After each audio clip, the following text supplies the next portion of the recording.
Well, I think well, thanks for having me on. I think the issue Of at course. stake here is that the actual categorical parole program. It's called Uniting for Ukraine that President Biden and company put in place.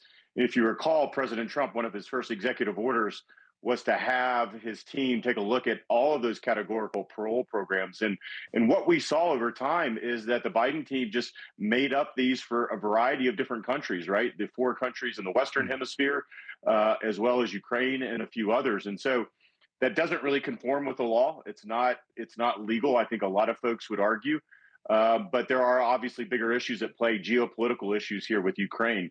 So in one case, you've got an immigration kind of issue that the immigration team is taking a look at, but obviously on the other hand, you have bigger issues at play with Ukraine and everything that the president is trying to negotiate at the moment.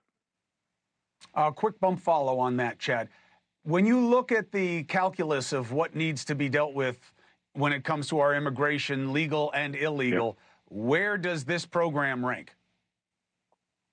Well, I'd say the categorical parole programs that the Biden team put in place rank pretty high, right?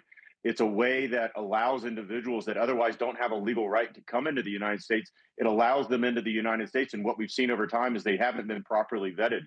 So I think if you want to allow certain groups of individuals come in, such as the Ukrainians and others that have legitimate rights, then you actually need to put them in the right program. You need to vet them, and you need to allow them to come in. I will say though, with Ukrainians and others, obviously this idea that you need to leave your home country because something is occurring, right? It happens from time to time, whether it's asylum or refugee status.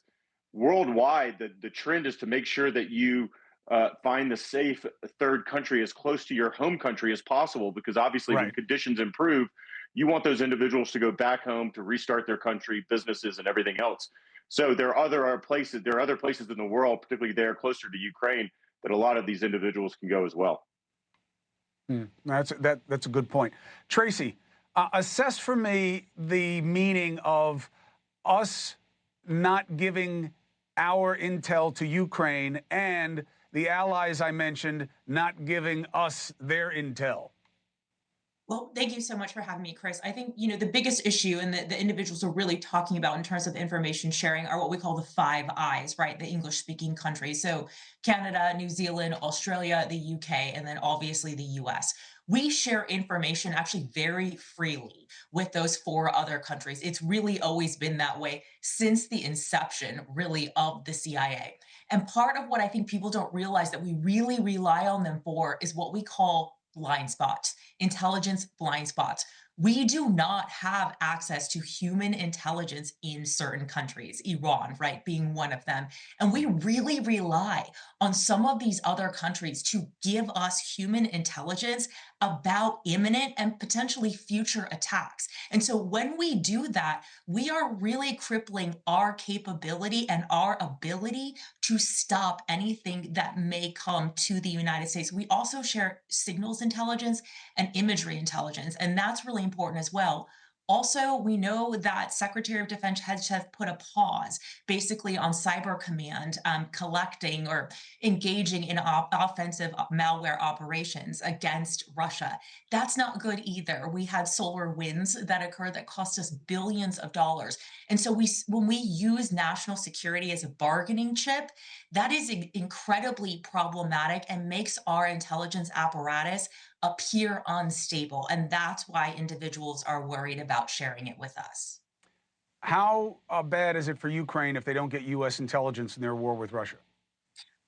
I think it's bad. I'm not sure that it's categorically bad on the scale, if you will, because I do think that the British and those other, I guess, four eyes, if you will, are sharing information with them, and they do have Mm. high capabilities. I believe we have more, quite frankly, in terms of signals intelligence. I think it's mainly Yep. targeting packages that's really going to sort of suffer, if you will. The CIA does put together a lot for Ukraine. And I think that's where it's going to be really, really difficult. I think in terms of human assets, the Brits will be able to help them out. But really, in terms of targeting, I think Ukraine is going to suffer significantly. Mm. Tracy, thank you. Chad, thank you. I don't know why you guys are thanking me. You're doing me the favor, and you're helping the audience.